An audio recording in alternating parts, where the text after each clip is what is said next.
चलिए खैर, तो हम लोगों को ये ग्राफ दिया हुआ है, ठीक है। अब इस ग्राफ के अनुसार हम लोग को क्या क्वेश्चन बनाना है। पहला क्वेश्चन ये है, पहला क्वेश्चन हम 1 2 1 2 करके या रोमन 1 2 करके लिखते हैं, ठीक है। पहला क्वेश्चन ये है कि अधिकतम विद्यार्थियों ने कितने घंटे तक पढ़ा। तो इस ग्राफ को देखकर हम लोग को ये बताना है कि अधिकतम विद्यार्थियों ने कितने घंटों तक पढ़ा है। बताओ तो इस ग्राफ से ये विद्यार्थियों की संख्या है और ये प्रतिदिन पढ़ने की घंटा है, मतलब कि ये हम लोगों को आवर दिया हुआ है, ठीक है। ये आवर दिया हुआ है, ये नंबर ऑफ स्टूडेंट है। अब ये बताओ कि कौन सा मतलब कि कितने स्टूडेंट है जो सबसे ज्यादा पढ़ते हैं और क्या टाइम ऑफ पीरियड है उसका, बताओ। अधिकतम विद्यार्थी कितने समय तक पढ़ते हैं, ज्यादातर स्टूडेंट 4 से 5। तो पहला का पता चल गया ना,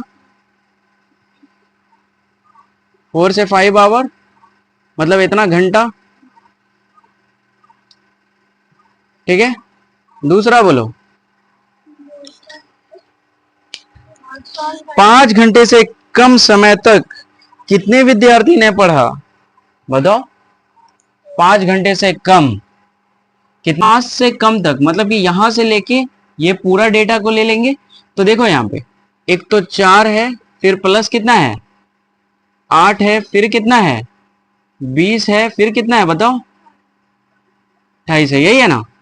तो 8 4 कितना होता है 12, 12 एंड 20 प्लस 28, ये कितना हो जाएगा बताओ 32 प्लस 28, इसको जोड़ देंगे तो 60 हो जाएगा।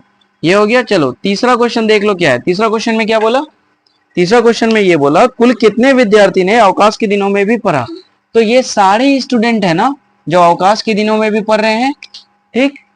तो ये सारे स्टूडेंट का डेटा को जोड़ दो। तो यहां से लेके ये और ये, इसका डेटा तो अभी अभी जोड़े कि 60 है, इस दोनों को भी जोड़ देंगे तो वो जो डेटा आएगा इसका मतलब ये सारे स्टूडेंट का आ जाएगा।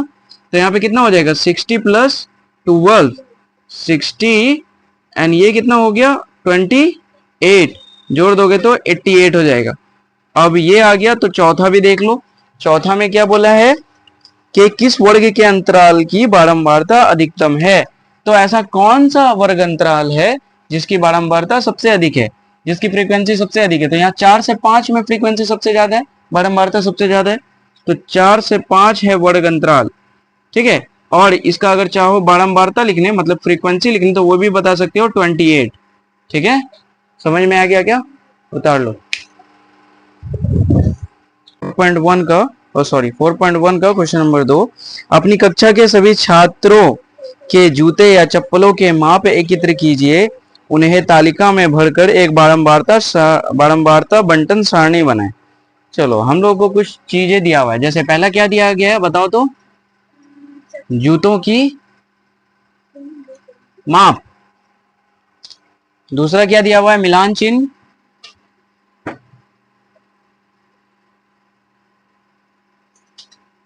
तीसरा क्या दिया हुआ है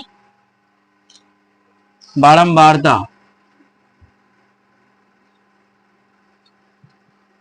है ना, यही है ना। अब इसमें से कुछ डेटा तो हम लोग को दी हुई है,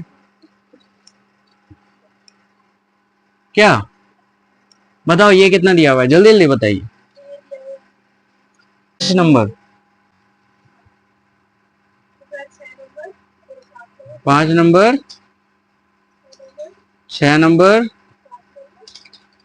7 नंबर, बस। तुमको कितने नंबर का चप्पल आता है, 2 नंबर।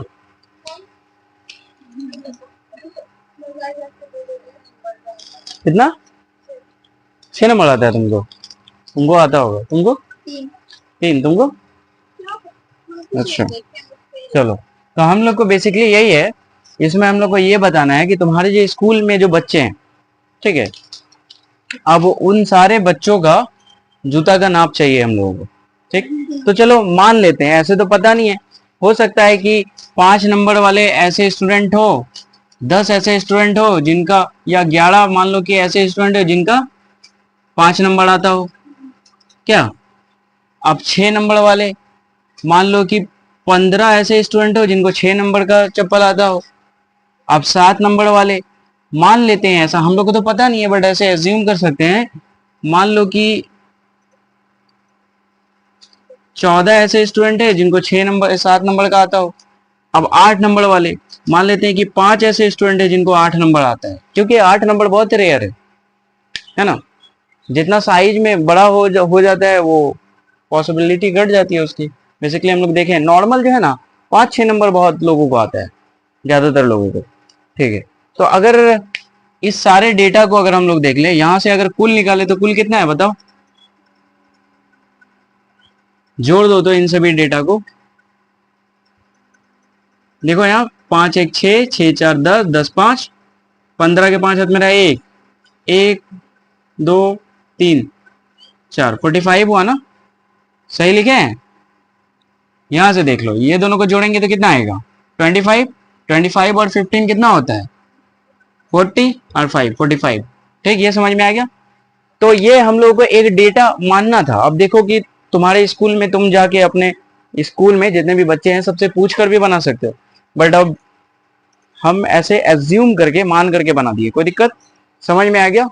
अब इसका क्या मिलान चिन्ह बनाना है, 11 है तो 1 2 3 4 5 6 7 8 9 10 और 11, 15 है 1 2 3 4 5 6 7 8 9 10 11 12 13 14 15। इसी तरह से करते हैं, 14 है 1 2 3 4 5 6 7 8 9 10 11 12 13 14, 5 है 1 2 3 4 5, क्या, अच्छा ये कौन सा नंबर है, क्वेश्चन नंबर 2। ठीक है, आपकी किताब की, समझ में आ गया क्या। ठीक है, तो यही होगा आंसर, उतार लीजिए।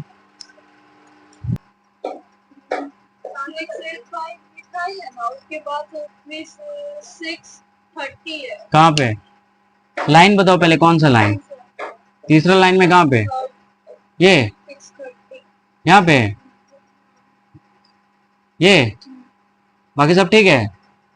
चलो देखो, तो ये डेटा है हम लोग का क्वेश्चन 3 में दिया हुआ, 324 700 617। ठीक है, ये ओवरऑल डेटा है। अब इस डेटा का इस्तेमाल करके हम लोगों को क्या बनाना है, बारंबारता सारणी बनाना है। तो बारंबारता सारणी में होता है क्या है, सबसे पहले तो वर्ग अंतराल होता है, आप लोग को सिखाएं, आप लोग को सिखाएं ये वर्ग अंतराल, क्लास इंटरवल। उसके बाद क्या होता है बताओ, मिलान चिन्ह। उसके बाद क्या होता है बताओ, बारंबारता मतलब फ्रीक्वेंसी। ठीक है, वर्ग अंतराल मतलब क्लास इंटरवल, लिख दे क्या, चलो लिख ही देते हैं। क्लास इंटरवल ये क्या है, टैली मार्क, ये क्या है, फ्रीक्वेंसी। ठीक है, ये हो गया। ठीक है, अब वर्ग अंतराल हम लोग को बोला है लेने के लिए एक एक 100 का गैप में, मतलब कि 300 से 400, 400 से, वर्ग अंतराल 3 से 400 से आदि लेकर, मतलब अब देखो सबसे छोटा नंबर तो 300 है, मतलब कि 300 से 400 के बीच में हम लोग लेंगे, क्योंकि 300 से बड़ा और 400 से छोटा आएगा।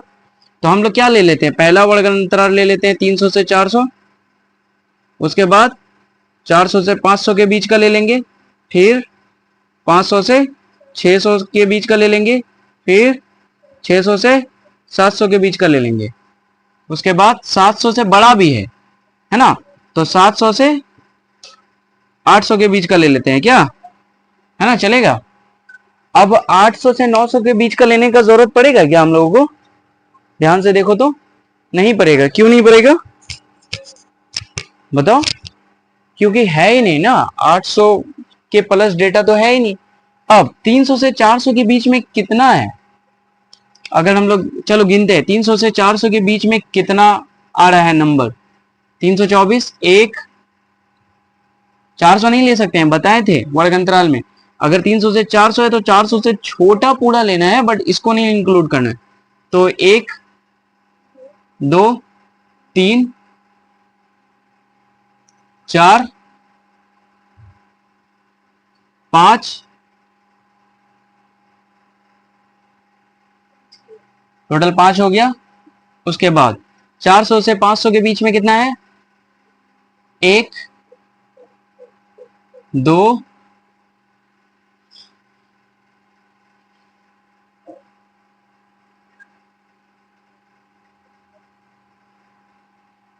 3 3 है, ठीक है। अब बताओ आप 500 से 600 के बीच में,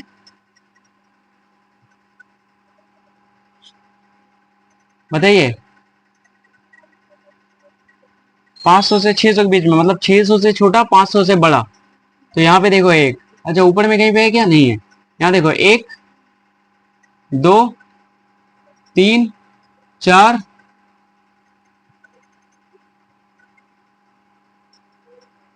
5 6 7 8, ठीक है। अब 600 से 700 के बीच में ढूंढते हैं। 700 से छोटा 600 से बड़ा। देखो यहाँ 1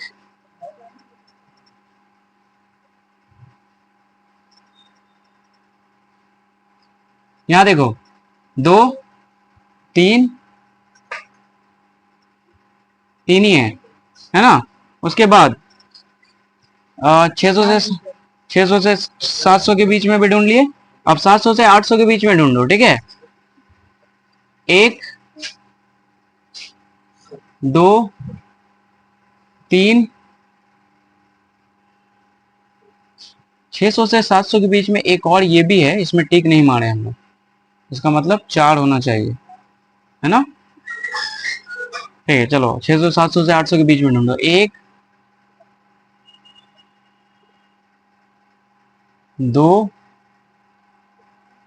3 4 5 6 7 7, ये ठीक है। अब इस टोटल को जोड़ते हैं हम लोग, तो टोटल के जोड़ने पे कितना आना चाहिए? क्योंकि 27 घरों का ये पूरा का पूरा बिजली बिल दिया हुआ है कि 300 से 400 5 लोगों का आता है इसके बीच में, एंड 400 से 500 के बीच में 3 लोग, समझ में आ रहा है। 27 घरों का डेटा दिया हुआ, तो ये जोड़ने पे 27 आना चाहिए। इसको जोड़िए एक बार, 5 3 8 8 8 16 16 4 20 20 7 27 आ गया। इसका मतलब कुल हम लोग को पता चल गया कितना है? 27, ठीक है। यही हम लोग को रिप्रेजेंट करना था, तो यही है बारंबारता सारणी। अब यहाँ पे मिलान चिन्ह है तो उसको भी बना लो। 5 है, 1 2 3 4 5, 1 2 3 1 2 3 4 5 1 2 3 5 3 8, इसी तरह से लिखते हैं। 4 1 2 3 4 7 को कैसे लिखेंगे? 1 2 3 4 5 6 7। समझ में आ गया क्या? कोई दिक्कत? बस यही क्वेश्चन हम लोग को बनाना था, इसी तरह से रिप्रेजेंट करना था ये डेटा को। क्या जी।